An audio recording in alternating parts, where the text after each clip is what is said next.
bulchiinsa magaalaa Adaamaatti adeemsi baruu fi barsiisuu bara barnootaa 2018 bakka hooggansi barnootaa sadarkaa adda addaa argamanitti mana barnootaa Urjii Adaamaa sadarkaa tokkoffaatti ifatti eegale. Sirna saaqinsa barnootaa bara 2018 kana irratti maatiin barattootaa, barattoonni, barsiisonnii fi qaamoleen qooda fudhattoota barnootaa sadarkaa garaagaraa irraa dhufan argamanii jiru. Robu'aan mana barnootaa Urjii Adaamaa sadarkaa tokkoffaa Obbo Yaasiin Gannaa manni barnootichaa bara 1961 irraa eegalee hojii baruu fi barsiisuu kan eegale ta'uu himanii bara barnootaa 2018 barattoota 2000 ol simatee barsiisuuf qophii hunda xumuruu dubbatan. Manni barnoota Urjii Adaamaa kan hojii baruu barsiisuu eegale bara 1961 irraa kaaseeti.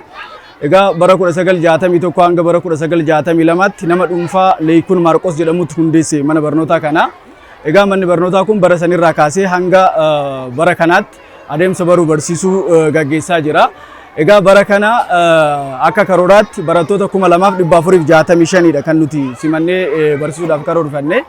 Barana hanga ammaatti galmeen keenya guutummaatti duguugamee xumuramuu yoo baates barattoota 2345 galmeessine naannoo parsantii 98.6 galmeessinee xumurreerra.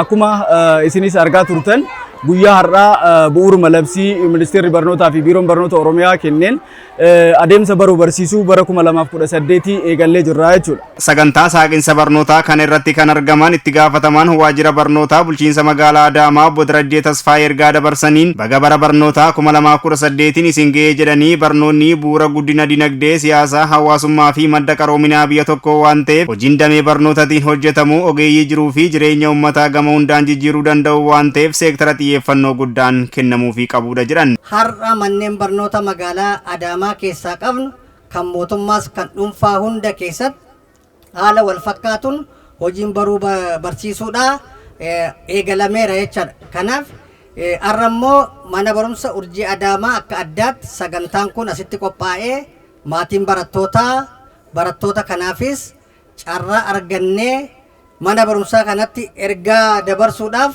gammachuu olaanaan nutti dhaga'amuu fi asumaan isin ibsaa jechaadha.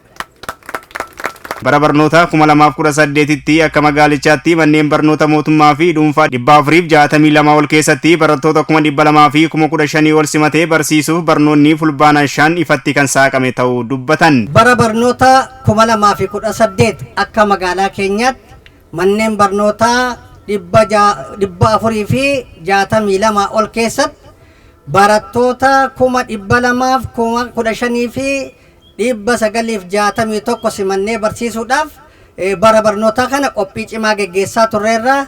Haga ammaatis barattoonni keenya galmeen haga danda'amu deemamuu baatus barattoota baay'ee galmeessinee guyyaa har'aa kana hojii baruu barsiisuu eegaluudhaaf qophii fi haala dureen hunduu xumuramee barsiisonni keenyas akkuma argitan kana gaawonii isaanii uffatanii sagantaa isaanii qopheeffatanii barattoonnis barachuudhaaf daftara isaanii yuunifoormii isaanii uffatanii haala miidhagaa kanaan guyyaa jalqabaa barnoonnis jalqabaa akka geggeeffamuuf manneen barnootaa keenya hunda keessatti kallattiin kana milkeessuudhaaf leenjiin sadarkaa adda addaatti kaleessa barsiisonni keenya sadarkaa manneen barnoota mootummaa fi dhuunfaa irrattis dhimma hubannoo barnootaa keenya irratti akka naannoo keenyattis kennamaa ture akka magaalaa keenyattis barsiisota baay'eedhaaf manneen barnoota mootummaaf dhuunfaa irrattis kennamaa tureera jechaadha. Qulqullina barnootaaf maatiin barattootaa barataan akkasumas barsiisaa irraa hojii guddaatu eegama kan jedhan Obbo Darajjeen kanaaf immoo hunduu xiyyeeffannoo itti kennee milkaa'ina barnootaaf tumsuu akka qaban dhaaman. Barsiisonni manneen barnoota sadarkaa tokkoffaa fi lammaffaa dubbisne tokko tokko bara barnootaa 2018 barattoota isaanii simatanii barsiisuuf qophii hunda xumuruu dubbatan. Maqaan koo barsiisaa Bayaantunaa jedhama.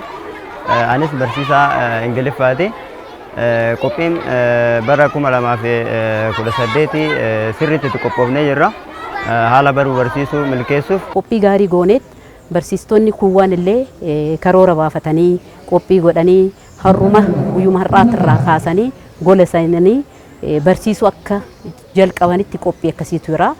Maxxanfamee sagantaan keenya maxxanfamee golatti barsiisnu beennee agasitti qophoofne jirra jechuudha. Barattoonni dubbisne gama isaaniitiin bara barnootaa 2018f qophii ta'uu himan. Ani duraan dursetti maqaan keessatti Alasaan jedhama. Ani barana itti qophaa'een jira barumsatti. Akka barattuu kamitti itti qophaa'ee sadarkaa qabachuu barbaada. Sadarkaan ani ol aanaa fiduu barbaada akka barattuu kamitti akka barattuu tokko jedhamutti cimee qo'adhee bakka barataan ga'u ba'uu barbaada achitti aansuudhaan immoo maatii kiyyaalee gammachiisuu ni barbaada.